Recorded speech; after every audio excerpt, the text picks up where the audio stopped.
என் பெயர் நிஷா. நான் ஒரு எளிய குடும்பத்தில் பிறந்தவள். கஷ்டங்கள் அதிகமாக இருந்தாலும் அங்கு நான் எப்படி வேலை செய்ய வேண்டும் என்று என் வீட்டில் நான் கற்றுக்கொண்டேன். நான் என் வீட்டின் மூத்த பெண். எனக்கு கீழ் ஒரு தம்பி தங்கைகள் இருக்கின்றார்கள். அப்பா சைக்கிள் கடை வைத்திருக்கின்றார். அவர் முடிந்த அளவிற்கு என்னை முழுவதும் படிக்க வைத்தார். கல்லூரி சென்று படித்தேன். ஆனால் நான் வீட்டுக்கு மூத்த பெண் என்பதால் வீட்டில் உள்ள அனைத்து பொறுப்புகளையும் நான் தான் பார்த்து கொள்ள வேண்டும். எனக்கு கீழ் தம்பி தங்கைகள் இருக்கின்றார்கள். அவர்களுக்கு நான் எப்படி வளர்ந்திருக்கிறேன் என்று பார்த்து என்னை பார்த்து அவர்கள் கற்றுக்கொள்ள வேண்டும் என்று நினைத்தேன். ஆண்களிடம் பேசுவது எனக்கு பிடிக்காது. அதிகம் பேச மாட்டேன். படித்து முடித்து வீட்டில் இருந்தேன். எனக்கு தெரிந்த அளவிற்கு நான் தையல் கற்றுக்கொண்டேன். சின்ன சின்ன பக்கத்து வீட்டில் துணிகளை வாங்கி தைத்து கொடுப்பேன். அதில் கிடைக்கின்ற வருமானத்தில் என் தம்பி தங்கைகள் என்ன ஆசைப்படுகின்றார்களோ அதை வாங்கி கொடுப்பேன். என் தங்கை இப்பொழுது 1ஆம் ஆண்டு கல்லூரி செல்கின்றாள். என் தம்பி பள்ளி படிக்கின்றான். எளிமையான குடும்பமாக இருந்தாலும் சந்தோஷத்துக்கு குறைவில்லை. என்னை திருமணம் செய்து கொடுக்க வீட்டில் அனைவரும் ஆசைப்பட்டார்கள். தெரிந்தவர்கள் மூலமாக எனக்கு நல்ல மாப்பிள்ளை வந்தது. அன்று நான் பட்டு புடவையில் அமர்ந்திருந்தேன். என்னை பெண் பார்க்க வருகின்றார்கள். மனதுக்குள் படபடவென்று ஏற்பட்டது. என் கணவனுக்காக நான் காத்திருந்தேன். அவர் பெயர் வினித். அவர் தனியார் கம்பெனியில் வேலை பார்த்தார். அவருக்கு அம்மா மட்டும்தான். அப்பா சிறு வயதிலேயே இறந்து விட்டார்கள். அவர் என்னை பெண் பார்த்து வந்தார். எனக்கு அவரை மிகவும் பிடித்து விட்டது. வீட்டில் அனைவருமே சம்மதித்தார்கள். எங்கள் இரு வீட்டார்களும் சம்மதம் சொல்லி திருமணம் இன்னும் 2 மாதங்களில் நடக்க முடிவு செய்தார்கள். நான் அதுவரை அவனுக்காக காத்திருந்தேன்.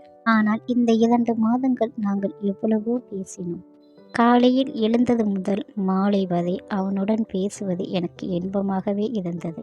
பின்பு 2 மாதங்கள் கழித்து எங்களுக்குள் திருமணம் நடந்தது. அது மிகவும் கோலாகலமாக நடந்தது. அன்று என் வீட்டில் அனைவரிடமும் விடைபெற்று நான் வினித்து வீட்டுக்கு சென்றேன். அப்பொழுது அந்த வீட்டில் சுமார் 35 வயது இருக்கின்ற ஒரு பெண்மணி என்னை அன்பாக வரவேற்றாள்.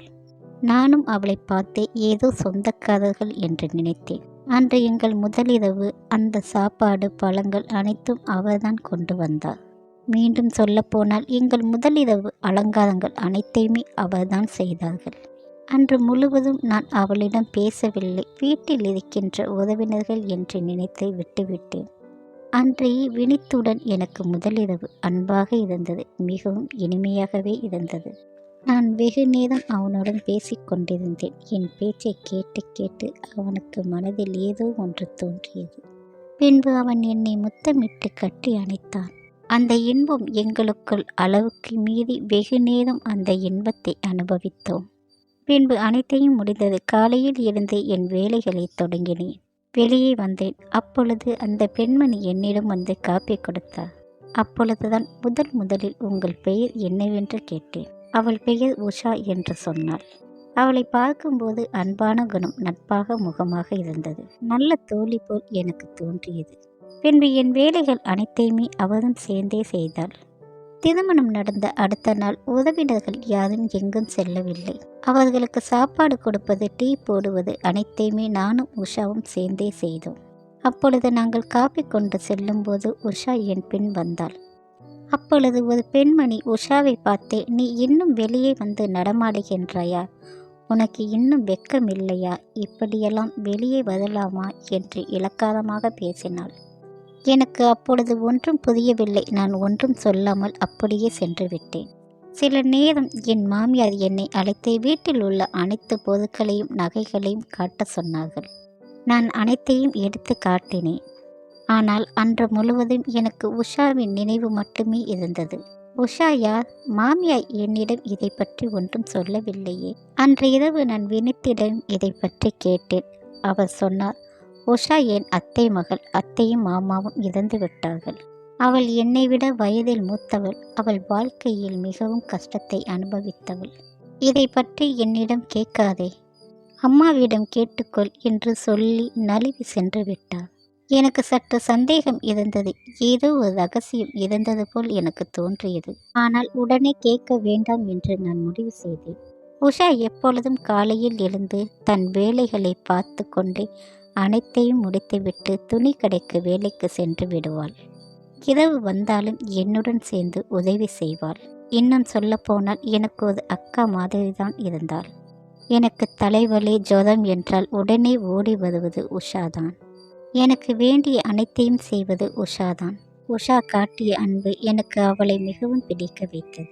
அன்றைய நாள் காய்கறி வாங்குவதற்காக சந்தைக்கு சென்றிருந்தேன். அப்பொழுது உஷாவும் என்னுடன் வந்தாள். ஆனால் அங்கு இருந்த சில பெண்களும் சில மனிதர்களும் உஷாவை பற்றி ஏதோ பேசிக் கொண்டிருந்தார்கள். இவள் எப்படி வெளியே வருகின்றார் என்று பலர் பேசினார்கள். வருகின்ற வழியெல்லாம் எனக்கு குழப்பம். இவள் மனம் இல்லையா என்று எனக்கு குழப்பமாக இருந்தது. வீட்டுக்கு வந்ததும் இந்த குழப்பத்தை தீர்க்க வேண்டும் என்று நான் முடிவு செய்தேன். வருகின்ற வழியெல்லாம் எனக்கு உஷாவின் ஞாபகம்தான். தன் வீட்டில் இப்படி ஒரு பெண் இருப்பதை வினித் என்னிடம் சொல்லவில்லை. இதை பற்றி ஏன் மறைத்தார்கள்? உஷாவை பற்றி பலரும் பலவிதமாக பேசுகின்றார்கள். ஆனால் இத்தனை நாட்களாக உஷா எனக்கு நல்லவளாகத்தான் தெரிந்தாள். இந்த வீட்டின் ரகசியம் என்ன? உஷா எப்படிப்பட்ட பெண் என்று எனக்குள் பல கேள்விகளை கேட்டுக்கொண்டே வீட்டுக்கு வந்தேன். இதை பற்றி நான் உஷாவிடம் நேராகவே கேட்டேன். முதலில் உஷா தயங்கினாள். பிறகு உஷா என்னிடம் தனது வாழ்க்கையை முழுவதும் பேச ஆரம்பித்தாள். உஷாவுக்கு சிறு வயதில் 18 வயதில் திருமணம் செய்து வைத்தார்கள். உஷாவின் அப்பா அம்மா மிகவும் எளிமையான குடும்பத்தைச் சேர்ந்தவர்கள். ஆனால் அவர்களுடைய அப்பாவிற்கு குடிப்பழக்கம் இருந்தது. அவர் குடிக்க செல்லும் இடத்தில் ஒரு மனிதனுடன் பழக்கம் ஏற்பட்டது. அந்த மனிதர் தினமும் உஷாவின் அப்பாவிற்கு குடிக்க பணம் கொடுத்தார். தனது பெண்ணை திருமணம் செய்து கொடுக்கும்படி கேட்டிருக்கின்றார். இறுதியில் உஷாவும் தன்னை விட வயதில் பெரிய 45 வயது ஆணுக்கு திருமணம் செய்து வைத்தார்கள். அந்த ஆணுக்கு உஷா 3வது மனைவி. அங்கு உஷா பல கொடுமைகளை அனுபவித்தாள். குறிப்பாக அவளுடைய மாமியார் அவளை மிகவும் கஷ்டப்படுத்தினார். நகை போட்டு வரவில்லை என்று தினமும் அவள் திட்டுவாள். அடிப்பது, சாப்பாடு கூட சரியாக கொடுக்காமல் வைப்பது போன்ற பல துன்பங்கள் இருந்தது. இந்த நிலையில்தான் உஷாவின் அப்பா அம்மா இறந்து விட்டார்கள். ஆதரவில்லாமல் தலைவிதி என்று நினைத்து அங்குதான் வாழ்ந்து கொண்டிருந்தாள்.